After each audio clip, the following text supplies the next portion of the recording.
ከባድ ጭጋግና ፍጹም ዝምታ በሰፈነባት አንዲት የብሪታንያ ከተማ ውስጥ ሪያንን የተባለች ልጅ ትኖራለች። ሪያንን ለቀሪው ዓለም እሷ እንደ ሰው የምትቆጠር ልጅ አልነበረችም። እንደ ዝቅተኛ የቢሮ ረዳትነቷ ራስን ደብቆ የመኖርን ጥበብ በሚገባ ተከናበታለች። አለቃዋ በየዕለቱ ልክ እንደ ልብስ መስቀያ ቆጥሮ የረጠበ ጃኬቱን ትከሻዋ ላይ ሲጭንባት አንዲትም ቀን እንኳን የምስጋና ቃል ወጥቶት አያውቅም።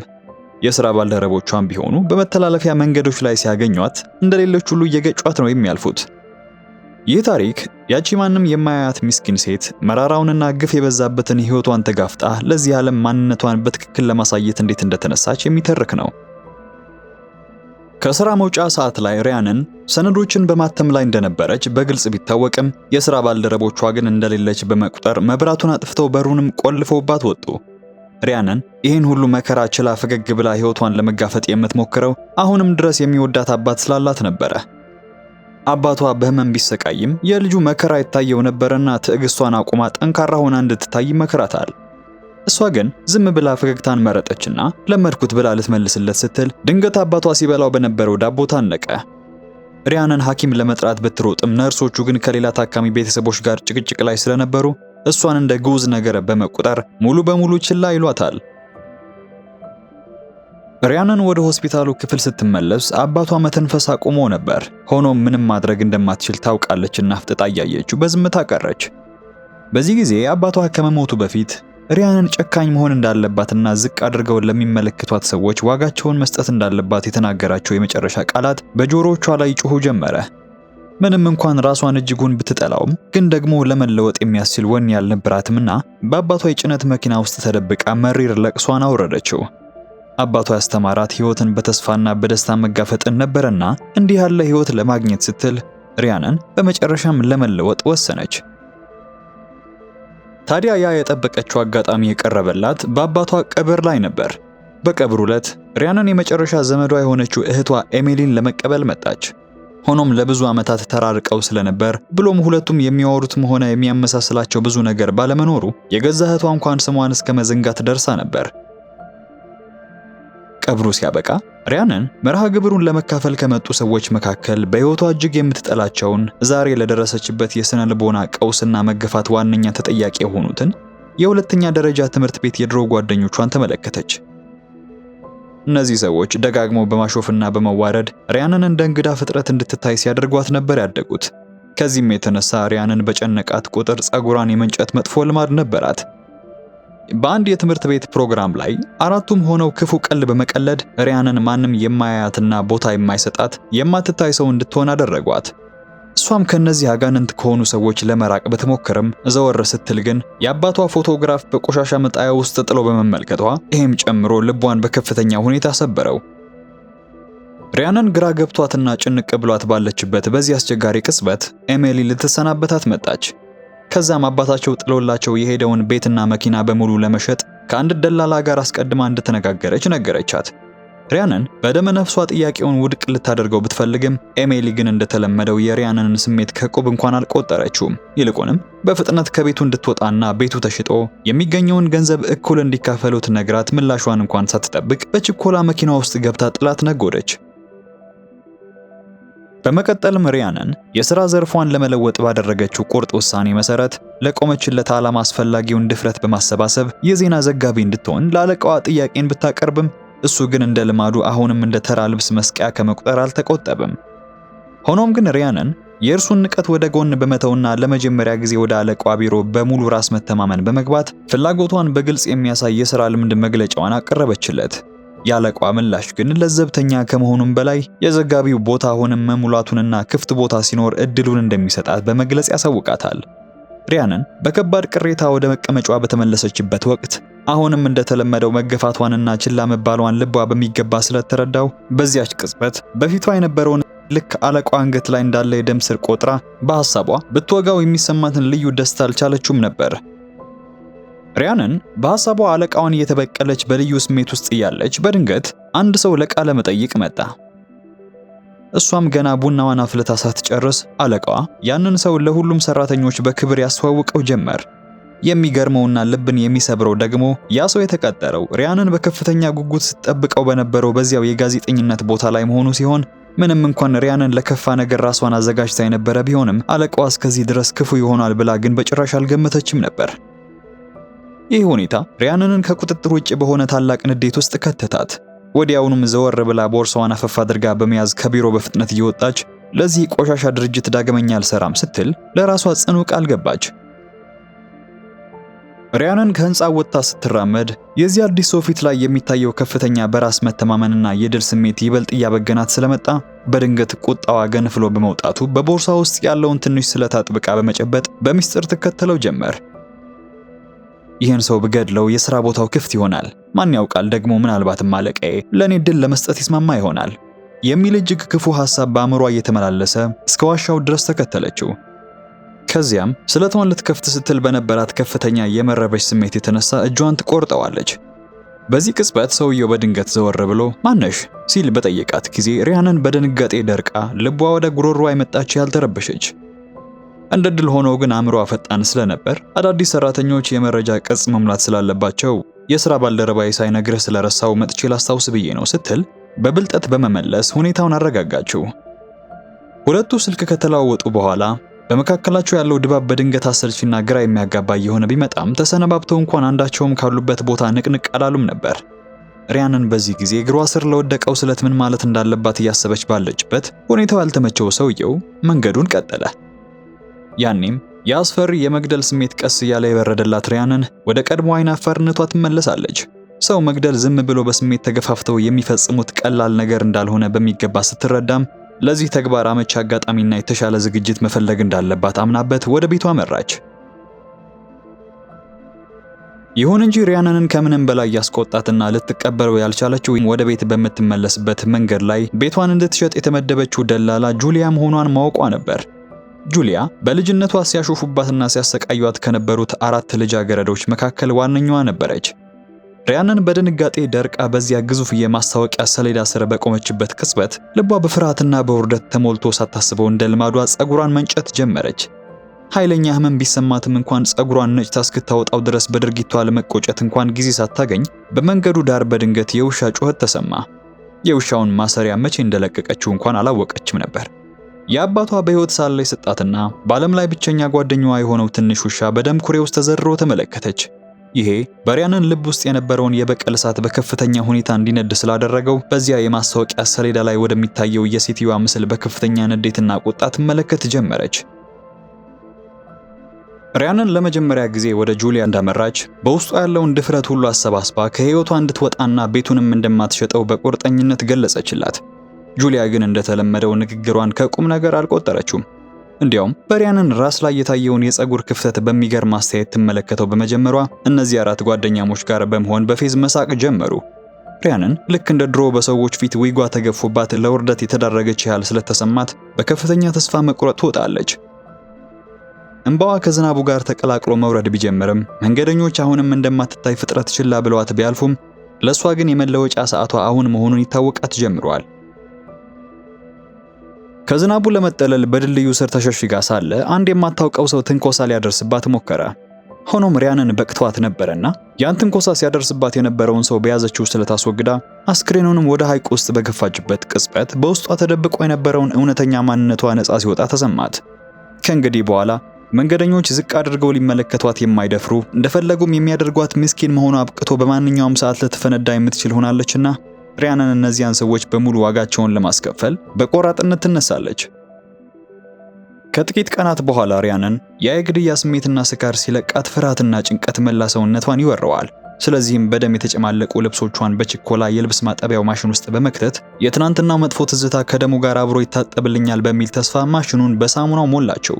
ነገር ግን በባልዲ ውስጥ ያለው ደም የነካው ስለት ስትመለከት የሰውየው የጭንቀት ትንፋሽ በጆሮዋ ላይ አቃጨለባት። በዚያው ቅጽበት ሊገለጽ የማይችል ደስታ በውስጧ በመቀስቀሱ ሰው መግደል እንደ ሱስ የሚለክፍ ነገር የሆነባት ይመስል ጀመረ። ወደ ስራ እየሄደች ሳለ የትላንትናው ግድያ የተፈጸመበት ቦታ በፖሊሶች ታጥሮ በመመልከቷ ነገሩ በግልጽ መታወቁ ይገባታል። ይህንን ስትመለከትም በፍርሃት ምንም እንዳልተፈጠረ ሆኜ እስከቀጠልኩ ድረስ ፖሊሶች በእኔ ላይ ጥርጣሬ አይኖራቸውም ስትል ራሷን አረጋጋች። ሪያናን የተረዳችው አንድ ነገር ቢኖር ያቺ ደካማና መስኪን ልጅ መሆኗ ማብቃቱ ነበር። ስለዚህም በጠዋቱ የሥራ ስብሰባ ላይ ዋና አዘጋጁ የዕለቱን ትኩስ ዜናዎች እንዲያቀርቡ በጠየቀበት ወቅት ሁልጊዜም ዝምተኛ የሆነችው ሪያናን ያየችውን ግድያ የመናገር ከፍተኛ ፍላጎት በውስጧ ተቀሰቀሰ።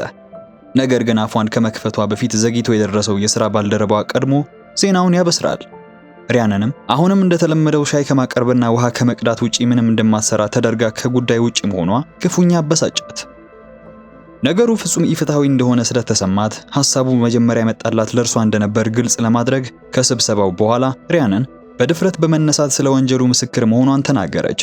በዚህም ፖሊስ የደበቃቸውን በርካታ ዝርዝር መረጃዎችን ማቅረብ እንደምትችል እንደገለጸች ወደ ተገደለው ሰው ቤት ሄዳ ቃለ መጠይቅ ለማድረግ ፈቃደኝነቷን ታሳውቃለች። ዋና አዘጋጁም የእሷን ብቃትና ዝግጁነት በመመልከቱ ወዲያውኑ ያንን አዲስ የተቀጠረ ሰራተኛን አብሯት እንዲሄድ መድቦ ይልካታል።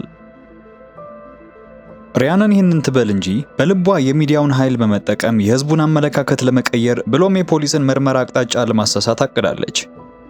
በተመሳሳይ ደግሞ የተገደለውን ሰው ማንነት ጠልቃ በማወቅ ከግድያው በኋላ የሚሰማትን የጥፋተኝነት ስሜት ለመቀነስ ብትሞክርም ወደ ሟቹ ቤት ስትደርስ ግን የሟቹ እናት ለልጇ ጥብቅና በመቆም መጥፎ ማንነቱን ለመደበቅ የተቻላትን ሁሉ ስታደርግ ተመለከተቻት።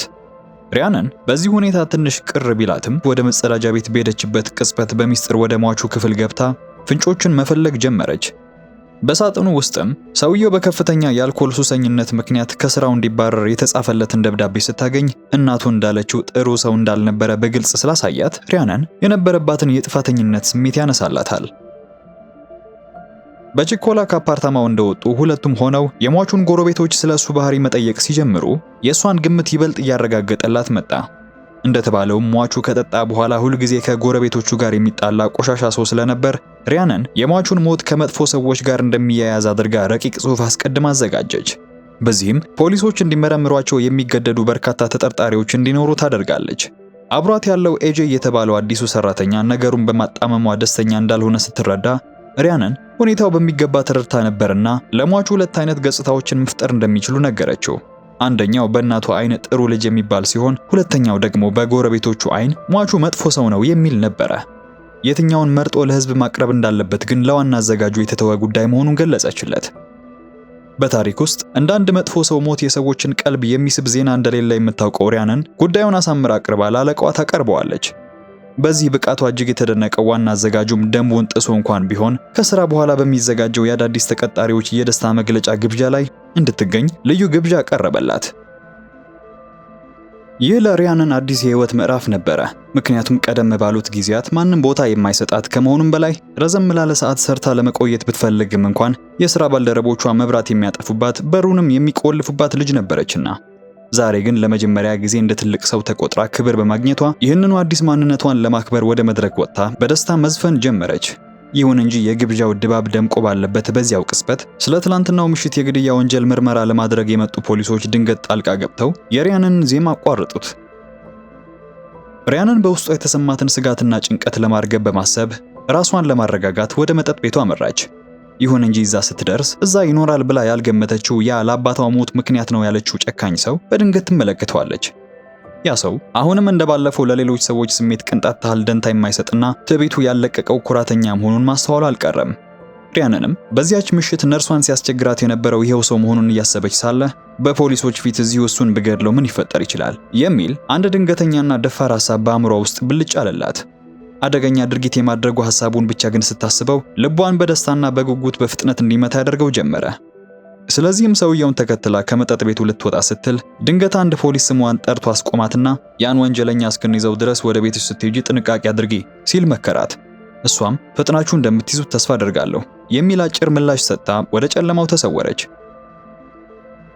ሪያናን ገና ስትወለድ ጀምሮ የነፍሰ ገዳይነት ተሰጥኦ ያላት ትመስል ደካማ መስላ በመቅረብ የምታድነውን ሰው ለሞት የሚዳርገውን የመጨረሻውን እርምጃ እስክትወስድ ድረስ እንዲራራላት የማድረግ ችሎታ ነበራት። ውሻዋ የጠፋባት በመምሰል እንዲፈልግላት ጠይቀውና ሰውየው እርዳታ ለመስጠት ጎንበስ ባለበት ቅጽበት ስለቷን መዛ ደጋግማ በመውጋት በልቧ የታመቀውን ንዴትና ቁጣ ሁሉ በላዩ ላይ አወጣችው።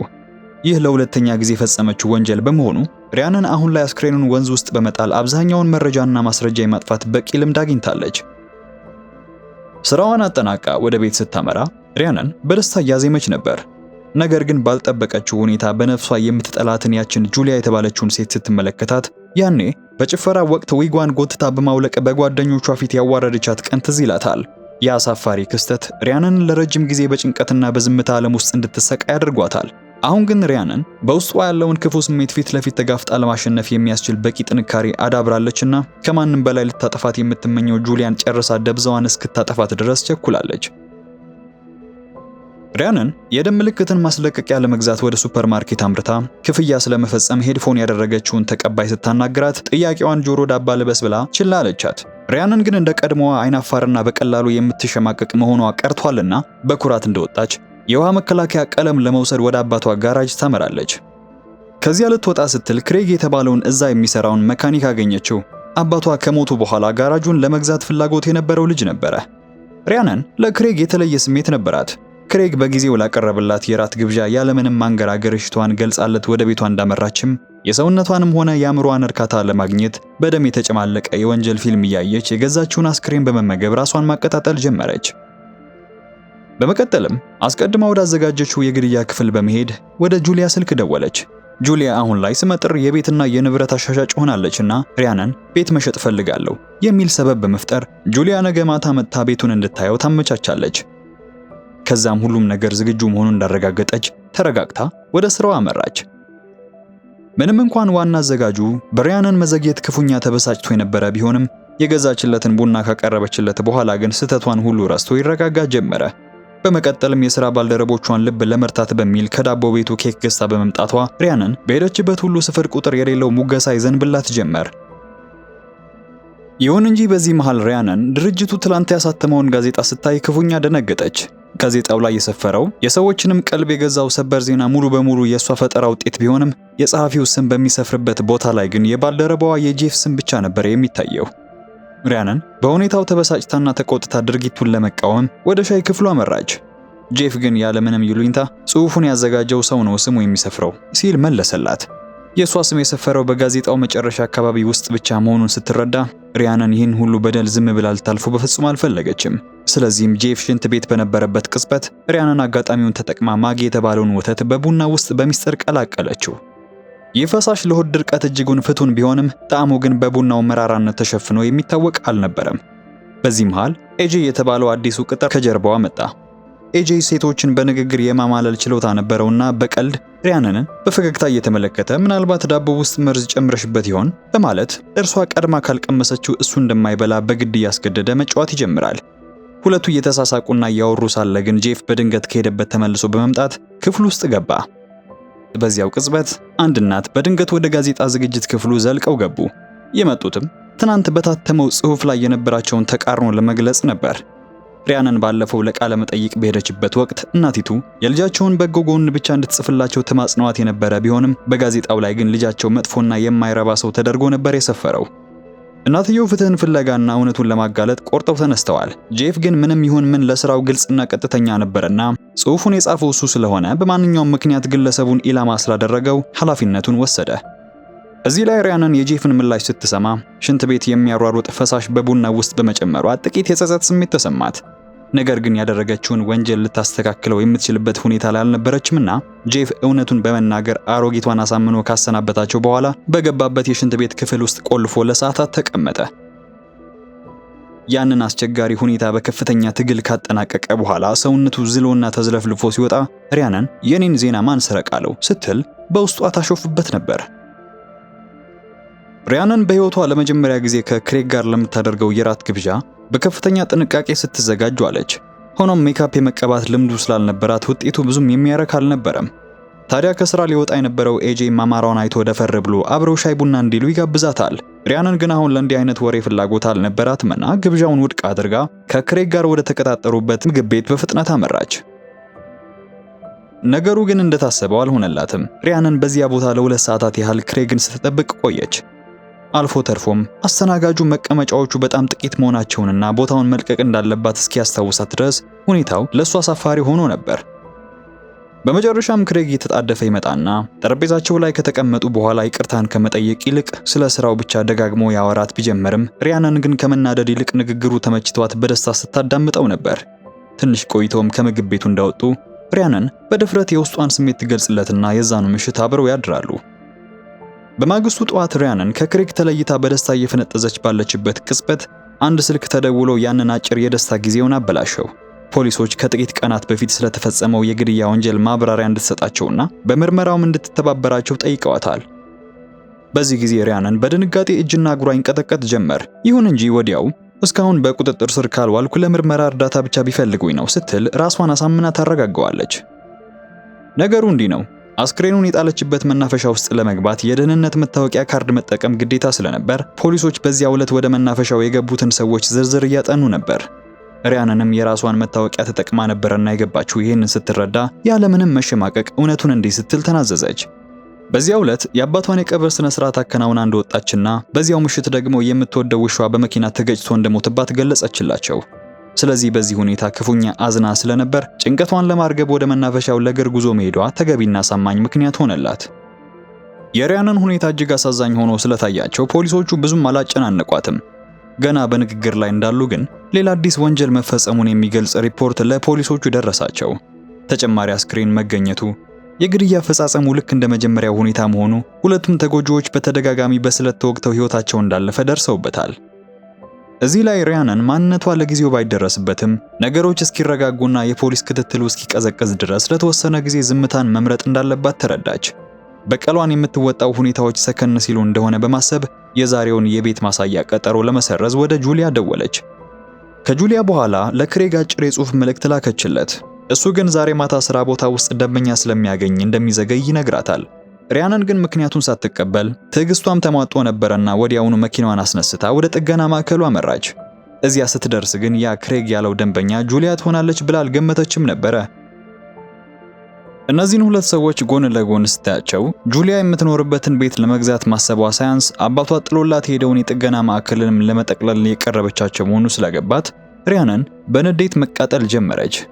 በዚህ ጊዜ በልቧ ውስጥ ተቀብሮ የነበረው ያ ክፉ የበቀል ስሜት ሲገነፍል ምንም እንዳልተሰማት ሆና በማስመሰል በሰላም ተሰናብታቸው የጁሊያንን ስልክ ሰርቃ ተሰወረች። እንደወጣች ወደ ጁሊያ መኪና ቀስ ብላ ተጠጋና በያዘችው መፍቻ አራቱንም ጎማዎች ከጥቅም ውጭ በማድረግ ምንም እንዳልተፈጠረ ሁሉ ወደ መኪናዋ ታመራለች። ሁለቱ ጉዳያቸውን አጠናቀው ጥቂት ከተጫወቱ በኋላ ክሬግ ቀድሟቸው ከአካባቢው እንደሄደ ነበረ ጁሊያ ስልኳ መጥፋቱን ያስተዋለችው። ሆኖም ስልኩን እዚያው ጥገና ማዕከል ውስጥ የረሳችው መስሏት ነበርና የሪያንን እርዳታ ፈልጋ ስትቀርባት እሷ ግን ስልኩን እንዳላየችው ብሎም የክሬግንም ስልክ ቁጥር እንደማታውቀው በመግለጽ ተዋሻታለች። ጁሊያ በነገሩ ላይ ጥቂት ጥርጣሬ ቢገባትም በዚያ ሰዓት ሌላ አማራጭ ስላልነበራት የሪያንን የትብብር ጥያቄ ለመቀበል ተገዳ ወደ መኪናዋ በመግባት ጉዞ ትጀምራለች። ሪያንን እየነዳች እያለ ከቀጠሮው ይልቅ አጋጣሚ ይሻላልና አሁን ሁለታችንም ምንም ስራ ስለሌለን ለምን ሄደን ቤቱን አንመለከተውም ስትል ሐሳብ አቀረበችላት። ጁሊያም በሐሳቡ ባትስማማም ቤቱን በፍጥነት አይታ ወደ ቤቷ ለመሄድ ስትል ተስማምታ ቤት እንደደረሱ ሪያንን ጁሊያን ይዛ ወደ ምድር ቤቱ ወረደች። ጁሊያ ይህን አይታ ወጥመድ ውስጥ መግባቷን ስትረዳ ሪያንን ያንን ደግ መስላ የለበሰችውን ጭንብል አውልቃ ያን ግድያ የፈጸምኩት እኔ ነኝ ስትል በድፍረት እውነተኛ ማንነቷን ገለጠችላት። ሪያንን ጁሊያን ለማስወገድ በቁጥጥሯ ስር ያዋላቻት መስሏት ስትዘናጋ በአካል ጠንካራና ረጅም የሆነችው ጁሊያ በኃይል ገፍትራ ትጥላታለች። ሪያንን እዚህ ላይ ልትጠቀምበት የነበረው ብቸኛ መሳሪያ አምልጧት ፍሪጅ ስር ስለገባ ሁኔታው ከቁጥጥሯ ውጭ መሆኑን ለመቀበል ትገደዳለች። እንደ ድል ሆኖ ግን ጁሊያ እየተጣደፈች ለማምለጥ ስትሮጥ ወለሉ ላይ ተደፍቶ በነበረ ፈሳሽ ሳሙና ተንሸራታ ወደቀች። ይህን ያየችው ሪያንንም አጋጣሚውን ሳታባክን ወዲያውኑ ወደፊት በመዝለል አንድ የቀዘቀዘ የስጋ ቁራጭ አነሳችና በኃይል አናቷ ላይ አሳረፈችባት። ሪያንን ያንን የመግደል እርካታ ልትቀዳጅ በተዘጋጀችበት ቅጽበት ግን ጁሊያ ለዚህ ሁሉ ውድቀትሽ ተጠያቂዋ ራስሽ ነሽ፣ ሕይወትሽን እንዴት መምራት እንዳለብሽ ስለማታውቂ ነው በእኔ ደስተኛ ሕይወት የምትቀኘው እያለች ታስቆጣት ጀመረች። ከዚህም የተነሳ ሪያንን በንዴት ታወራ ልታጠቃት ብትቃረብም ያን ለማድረግ ግን ልቧ ሊፈቅድላት አልቻለም። ጁሊያን ማስወገድ የስጋ በቀል ብቻ ነበረ። እውነተኛው በቀል ግን ከጁሊያ የተሻለ ሕይወት እየመራች መሆኑን ማሳየት ብቻ መሆኑን ገብቷታልና ሌላ የተሻለ የጥቃት መንገድ ወደ መፈለግ ተሸጋገረች። በመጀመሪያም ባለፈው ምሽት ጁሊያን ይዛ ወደ ሄደችበት የጥገና ማዕከል አመራች። ጁሊያ ለጥቂት ቀናት ደብዛዋ እንዲጠፋ ካስፈለገ ቀድሞ መከናወን ያለበት ጉዳይ የደህንነት ካሜራዎቹን ማስወገድ ነበርና ሪያንን ወደ ማዕከሉ ዘልቃ በመግባት ክሬግን አግኝታ ከመሄዷ በፊት ልትወጣ ስትል የካሜራው መረጃ ያለበትን ዩኤስቢ ነቅላ ይዛው ትሄዳለች። ይህን እንደሰራች በመቀጠል ያተኮረችው በስራዋ እድገት ላይ ነበር። ለአንድ እንደ ጁሊያ አይነት ዝነኛ ደላላ የመስተንግዶ ክፍል ረዳት መሆን የማይመጥን ዝቅተኛ ደረጃ መሆኑን በመረዳቷ ሪያንን በኮንፊደንስ ወደ አለቃዋ ቢሮ ገብታ የዘጋቢነት ቦታ እንዲሰጣት በድፍረት ጠየቀችው። አለቃዋን በመገረም እየተመለከታት ባለበት ስለ ጉዳዩ ልዩ መረጃ እንዳላት ወዲያውኑ ነገረችው። ጁሊያ ፈጥናም ይሁን ዘግይታ መገደሏ ስለማይቀር እርሷን እንደ ሶስተኛዋ የገዳዩ ሰለባ አድርጎ መዘገቡ ምንም ችግር እንደሌለው አምናበታለች። አለቃዋ በነገሩ እጅግ በመደሰቱ ጉዳዩ የጋዜጣውን ሽያጭ እስከጨመረ ድረስ የዘጋቢነቱን ቦታ ይሰጣታል። በመቀጠልም ሪያንን ለወደፊቱ ከፖሊስ ክትትል ነፃ ለመሆን የጁሊያን መጥፋት የሚያረጋግጡ ምስክሮች ማዘጋጀት አስፈለጋት። ለዚህም ደግሞ ቀድሞ ያዋረዷት ከነበሩት ቡድኖች መካከል የተረፉት 3 ሴቶች የተሻሉ አማራጮች ሆኖ አገኘቻቸው። ስለዚህም ሪያንን ቤቷን ልታሳየኝ ቀጥራኝ ነበረ የሚል ለ3ቱም አጭር የጽሑፍ መልእክት በመላክ ጁሊያ መጥፋቷን እንዲያውቁ አደረገች። ቀጥሎም እንደ ጋዜጠኛ ሆና በሰሞኑ ተከታታይ ግድያዎች ዙሪያ ለማወያየት በሚል እንዳገኘቻቸው በንግግሯ መሃል ጁሊያ ሶስተኛዋ ሰለባ ሳትሆን አትቀርም የሚል ጥርጣሬ በውስጣቸው እንዲያደር በጥበብ ታወራቸዋለች። ከዚህም የሚበቃትን ያህል መረጃ ከሰበሰበች በኋላ ይበልጥ እርግጠኛ ለመሆን ወደ ጁሊያ ባል ቤት ሄዳለች። ሪያንን የጁሊያ ቤት ደርሳ ተጨማሪ መረጃዎችን በምትሰበስብበት ወቅት የጁሊያ ሕይወት በእርግጥም እንደምትለው ፍጹም መሆኑንና አለመሆኑን ማረጋገጥ ፈለገች። ነገር ግን ውጤቱ ሪያንንን የሚያስቆጭ ነበር። ጁሊያና ባለቤቷ እጅግ በጣም የሚዋደዱና በማንኛውም መስፈርት ቢለካ እንደ ምሳሌ የሚጠቀስ ደስተኛ ቤተሰብ ሆኖ ነበር ያገኘችው። ያ ሁለተኛ ደረጃ እያሉ ስታደርግባት የነበረው መከራ ባይኖር ኖሮ ምናልባት ሪያንንም እንዲህ አይነት ሕይወት ይኖራት እንደነበረ ስትረዳ ተናደደች። ወዲያውኑም የጁሊያ ባል በስልክ ወሬ ተጠምዶ ባለበት ቅጽበት ሪያንን ተነስታ አንድ የወይን ጠርሙስ ትሰርቃለች። በመቀጠልም ከጁሊያ ልብሶች አንዱን እንደወሰደች ሶፋቸው ላይ ሻይ አፍስሳበት ትሄዳለች። ከዚህ በኋላ ሪያንን ጁሊያን እንደ ሶስተኛዋ ሰለባ አድርጋ ዘገባ ማውጣቷ የማይቀር ጉዳይ ሆነ። ጽሑፉ ፈቃድ አግኝቶ ታትሞ ሲወጣ ስታይም ኤጄ ጋር በደስታ አብረው መዝለል ጀመሩ።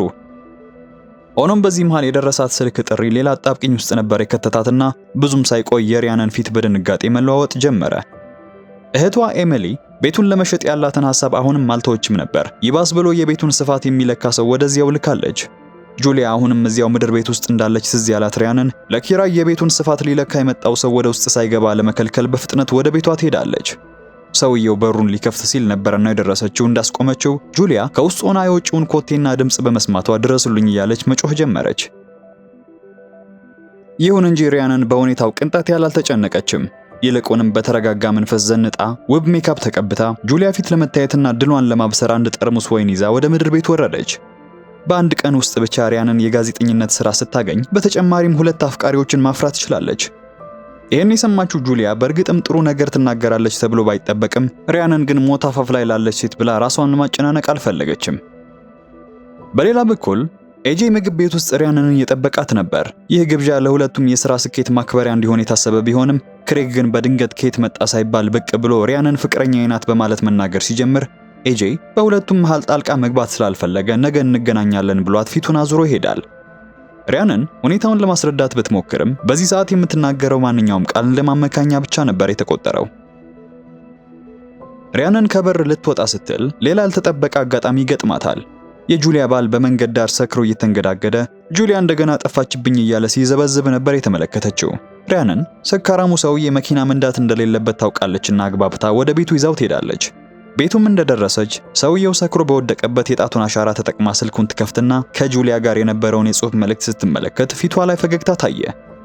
ሪያንን ወደ ቤቷ እንደተመለሰች ያገኘችውን ጉድ ለጁሊያ ከማካፈል አልዘገየችም።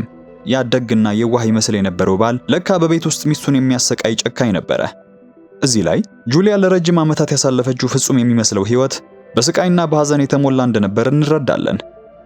ሪያንን በዚህ መርዶ እየተሳለቀችባት ሳለ ጁሊያ ግን የተጎዳው ልቧ ስለተነካ በጭናዋ ላይ ተደፍታ ከሱ እንዴት እንደምገላገል አላውቅም ነበር ስትል በምሬት ታለቅስ ጀመረች።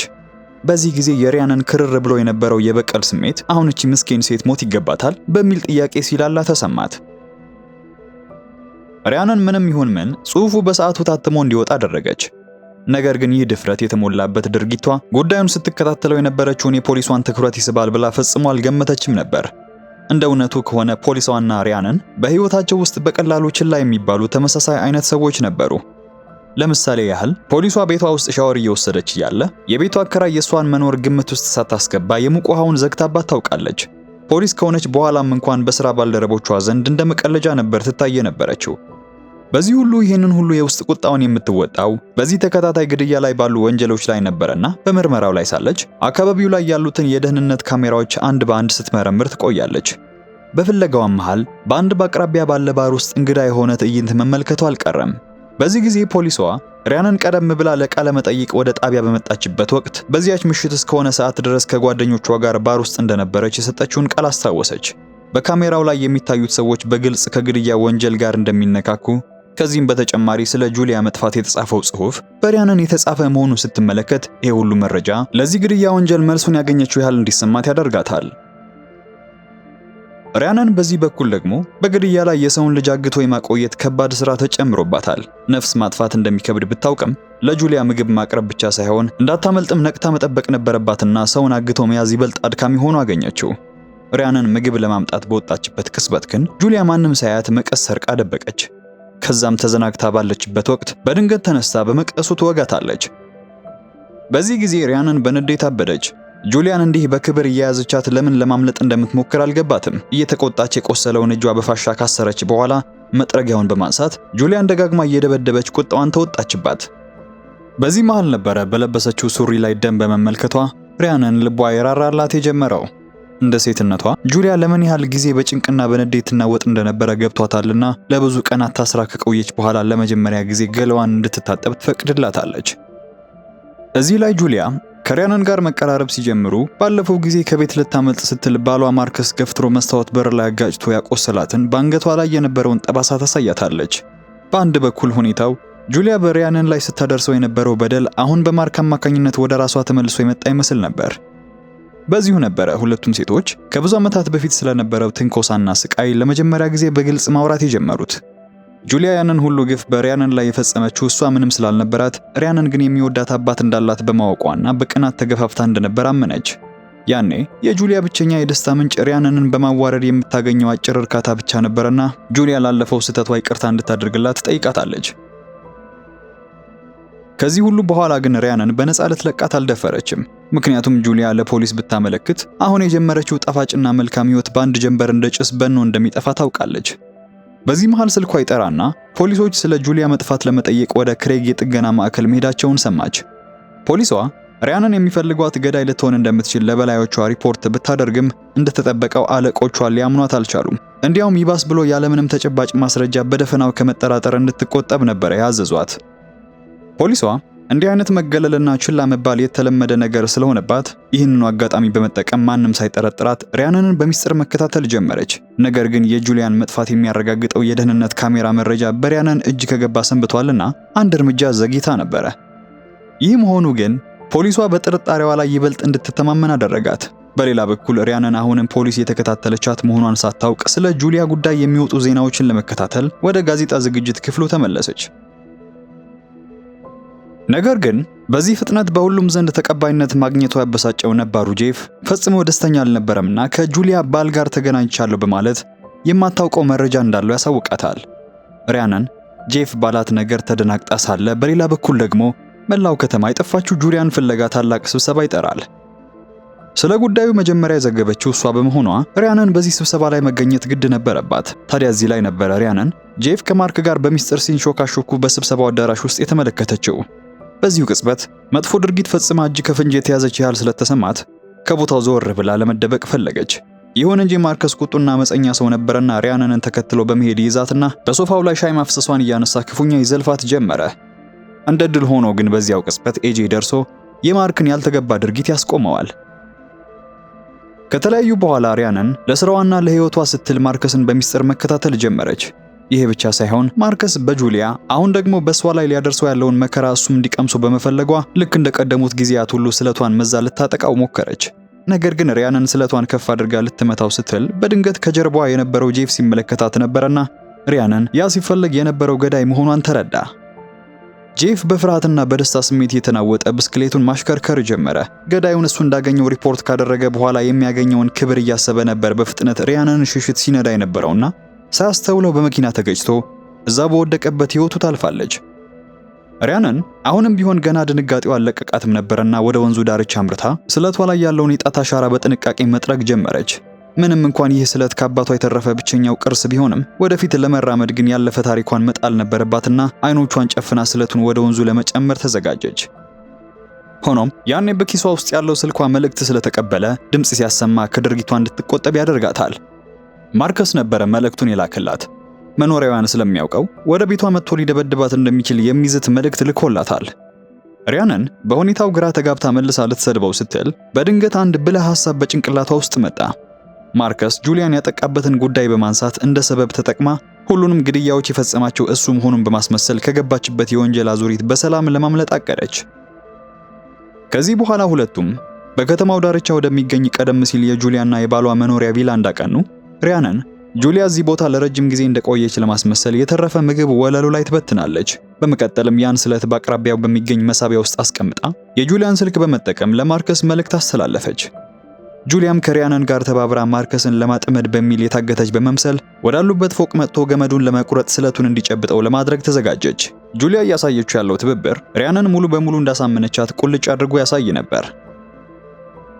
ማርከስ ደርሶ ወዲያውኑ ጁሊያ ጋር ጭቅጭቅና ግጭት ውስጥ ሲገባ ሪያንን ከነበረችበት ወጥታ በሁኔታው ጣልቃ በመግባት ጁሊያ የፍቺ ጥያቄ እንድታቀርብ ታበረታታት ጀመረች። ባልተጠበቀ ሁኔታ ግን ማርከስ ጁሊያ በዚህ ልክ ትወስናለች ብሎ አልገመተምና የፍቺ ጥያቄዋን እንድታነሳ ለማስገደድ ፊት ለፊቷ ከከፍታው ላይ ራሱን እንደሚወረውረው ይዝትባታል። በዚህ አስጨናቂ ቅጽበት የጁሊያ ልብ ሊራራለት እንደቀረበ የተረዳችው ሪያንን ግን ምንም ሳታመነታ ማርከስን ወደ ታች በመግፋት ታሰናብተዋለች።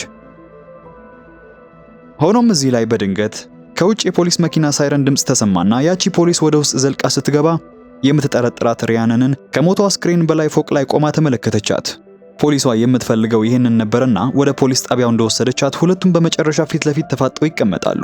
ነገር ግን ምንም እንኳን ፖሊሷ ልትቀበለው ባትፈልግም ሪያንን እንደ አንድ የግድያ ወንጀል መርማሪ ጋዜጠኛ ወንጀለኛው በሰው ላይ ጥቃት ሲሰነዝር ደርሳ እርምጃ መውሰዷ እንደ ጥፋት ሊቆጠርባት አይችልም ነበር።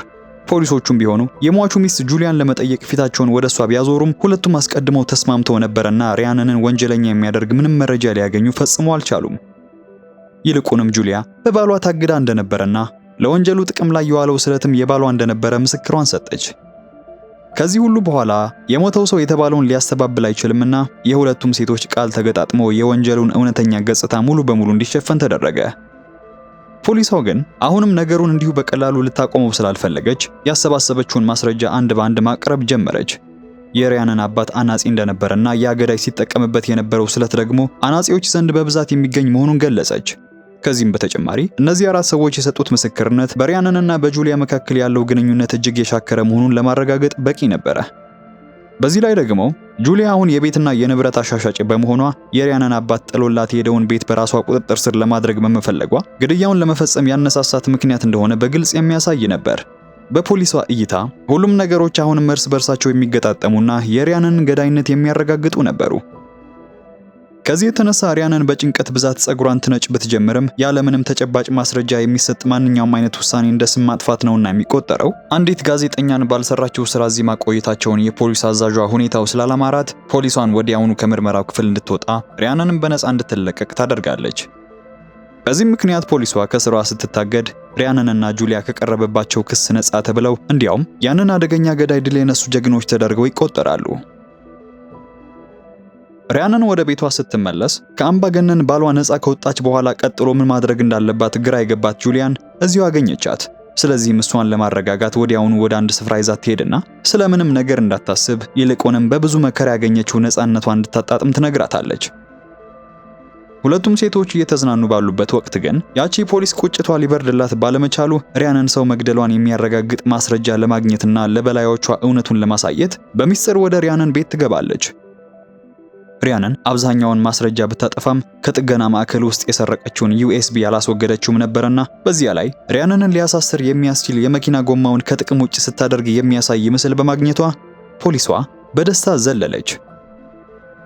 ሪያንንና ጁሊያ ሲዝናኑ አምሽተው ንጋት ላይ ወደ ቤቱ ጣሪያ ላይ ይወጣሉ። እዚያም ካለፈው ማንነታቸው ጋር ለመለያየትና ካሁን በኋላ ደግ ሰዎች ሆነው ለመኖር ቃል እንደገቡ ሪያንን አባቷ እንድትሆንለት ሲመኘው የነበረው ሰው ሆናለችና ለመጨረሻ ጊዜ ለመሰናበት የአባቷን አመድ ወደ ሰማይ በተነችው። ሪያንን ወደ ቤት ስትመለስ ውስጥ ሰው ይኖራል ብላ ፈጽሞ ባልገመተችው ያቺ ትላንት ምሽት ደስታዋን ስታበላሽ የነበረችው ፖሊስ እዚያው ታገኛታለች። ሁለቱም ሴቶች እንደገና ፊት ለፊት ተገናኝተው ሲፋጠጡ በዚህ ጊዜ ፖሊሷ በእጇ የያዘችው ማስረጃ ስለነበራት በኮንፊደንስ ደረቷን ነፍታ ታዋራት ነበር። ሪያንን በመሃል ፖሊሷ ያለ ፍርድ ቤት ማዘዣ ቤቷን ከፍታ መፈተሿን ስታስታውስ በዛችዋ ቅንጣት ያህል ፍርሃት ሊሰማት አልቻለም። ከዛም አለፍ ቢል ሪያንን አሁን ፖሊስ ብትጠራ ፖሊሷ ህገወጥ በሆነ ፍተሻ መታሰር ብቻ ሳይሆን ዩኤስቢውም ጭምር የሪያንን የግል ንብረት ስለሆነ ህጉ መልሶ ለእርሷ እንደሚሰጣት ታውቃለች። ፖሊሷ ይህንን እውነት ስትረዳ በንዴት በመቃጠሏ ከቤቱ ወጣ ከመሄዷ በፊት ሪያንን ትክ ብላ እየተመለከተች በውስጧ ያለውን እውነተኛ ማንነት እንደምታውቅ በድፍረት ነገረቻት። እነሱ አንቺ ምን ማድረግ እንደምትችይና ምን አይነት ሰው እንደሆንሽ ባያውቁም እኔ ግን አውቃለሁ ትላታለች። በመቀጠልም ሪያንን ያንን ደመነፍሷን መቆጣጠር እንደማትችል እርግጠኛ በመሆን ዳግመኛ ያንኑ ድርጊትሽን ስትፈጽሚ እንደማገኝሽ አትጠራጠሪ በማለት በእርግጠኝነት ታስጠነቅቃታለች። ሪያንን በውስጧ የሚንተገተገውን የመግደል ፍላጎት ለመጫንና አዲስ ህይወት ምዕራፍ ለመጀመር ብርቱ ጥረት አደረገች። ይሁን እንጂ እውነታው አሁንም ወደማትፈልገው አቅጣጫ እየገፋት ነበረ። ክሬግ ቀደም ሲል ጁሊያ በጠፋችበት ዕለት በመደብር ውስጥ መገናኘታቸውን እንደብቆ የነበረ ቢሆንም አሁን ግን የመደብሩን ባለቤትነት ወደሱ እንድታስተላልፍ በመፈለጉ አስቀድሞ ይህንን ሚስጥር እንደማስፈራሪያ መጠቀም ጀመረ። ይህ ግልጽ የሆነ የማጣቆር ተግባር ነበርና ሪያንን ምንም ማድረግ ባለመቻሏ ንዴቷን ዋጥ አድርጋ ስምምነቱን ፈረመች። በዚህም ምክንያት በሁለቱም መካከል የነበረው ግንኙነት ሙሉ በሙሉ ያከትምለታል። እንደ ድል ሆኖ ግን ኤጄ አሁንም ከጎኗ ነበረ። የክሬግን ማንነትና ያሳየውን ስግብግብነት ከተመለከተች በኋላ በእውነት የሚወዳትን ሰው ማግኘት ምን ያህል ከባድ እንደሆነ በሚገባ ትረዳለች። ሁለቱም አብረው ጊዜን ማሳለፍ እንደጀመሩ በማግስቱ ጠዋት ግን ኤጄ ሪያንን እንደታቀፈ ስለ ስራቸው ማውጋት ጀመረ። በቅርቡ እየተደራጁ ስላሉት የክስ መዝገቦችና ሰነዶች እያወራ ሳለ በድንገት አንዱን ገጽ ሲገልጠው በዚያ ግድያ ጥቅም ላይ የዋለው ስለት ምስል ላይ ደርሳል። ኤጄ ለመጀመሪያ ጊዜ ለስራ ቃለ መጠይቅ ወደ ድርጅቱ የመጣለት ሪያንን ንዴቷን ለመወጣት በዚሁ ስለት ጠረጴዛዋን ስትሰነጣጥቅ የነበረው ትዝታ በድንገት ድቅና አለበት። በቆመበትም እሷን ለማመን በሚከብድ ስሜት ትኩር ብሎ ይመለከታት ጀመረ። ኤጄ ንጽህናዋን ለማረጋገጥ ከዚሁ ጋር ተመሳሳይ የሆነ ሌላ ስለት እንድታሳየው ቢመኝም ሪያንን ግን ይህን ልታደርግ ባለመቻሏ በመጨረሻም ገዳዩዋ እሷ መሆኗን በግልጽ አመነች። በዚህ ሁሉ ግን የገደለቻቸው ግለሰቦች በሙሉ መጥፎ ሰዎች እንደሆኑና እሷም ፍትህን የምታሰፍን ሰው እንደሆነች ልታስረዳው ሞከረች። ቢሆንም ግን ኤጄ የወደዳት ደፋርና ብልህ የሆነችው ጋዜጠኛ እንዲህ ያለች ገዳይ ትሆናለች ብሎ አልገመተምና ምክንያቷን ፈጽሞ ሊቀበለው አልቻለም። በሚያሳዝን ሁኔታ ሪያንን ይህን እንደሰማች ብቸኛ ማድረግ የቻለችው ነገር በአቅራቢያው ያለውን ስለት በማንሳት ሚስጥሯን እንዳያወጣባት እሱን ማስወገድ ብቻ ነበር። ምንም እንኳን ኤጄን ብትወደውም ከምንም በላይ ራሷን ታስቀድማለችና መጎዳት አጥብቃ የምትፈራው ሪያንን እሷን ሊጎዳት የሚችለው ብቸኛውን ሰው ታስወግደዋለች። ሆኖም ሪያንን በኤጄ ደም ተጨማልቃ እያለቀሰች ባለችበት በድንገት የቤቱ በር ተከፈተ። ወደ ክፍሉ የገባችው ቤቱን ለመሸጥ የመጣችው እህቷ ኤሚሊ ነበረች። ፊት ለፊት የምትመለከታት በዚህ ዓለም ላይ ያለቻትን ብቸኛ ዘመዷ ኤሚሊን ራሷን ለማትረፍ ስትል ለማስወገድ ትጨክን ይሆን? እሱን በሁለተኛው ምዕራፍ የምናውቅ ይሆናል። ዛሬ ያቀረብኩላችሁ ስዊት ፒ የተሰኘ ተከታታይ ፊልም ምዕራፍ 1 ነው። ይሄ ቪዲዮ በተሰራበት ጊዜ ምዕራፍ 2 አልወጣለትም። ፊልሙ ተሰርቶ ለእይታ ሲቀርብ ግን እንደተለመደው ወደ እናንተ የማቀርበው ይሆናል። ለቻናሉ አዲስ ከሆናችሁ ይሄ አዲስና አሪፍ ፊልሞች ባጭሩ የሚቀርቡበት ቦታ ነው። ስለዚህ ላይክ እና ሰብስክራይብ በማድረግ ቤተሰብ መሆን አትርሱ።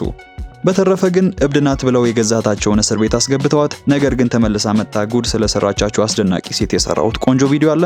ስክሪኑን ተጭናችሁ መመልከት ትችላላችሁ። እኔም በሱ ቪዲዮ መልሼ አገኛችኋለሁ።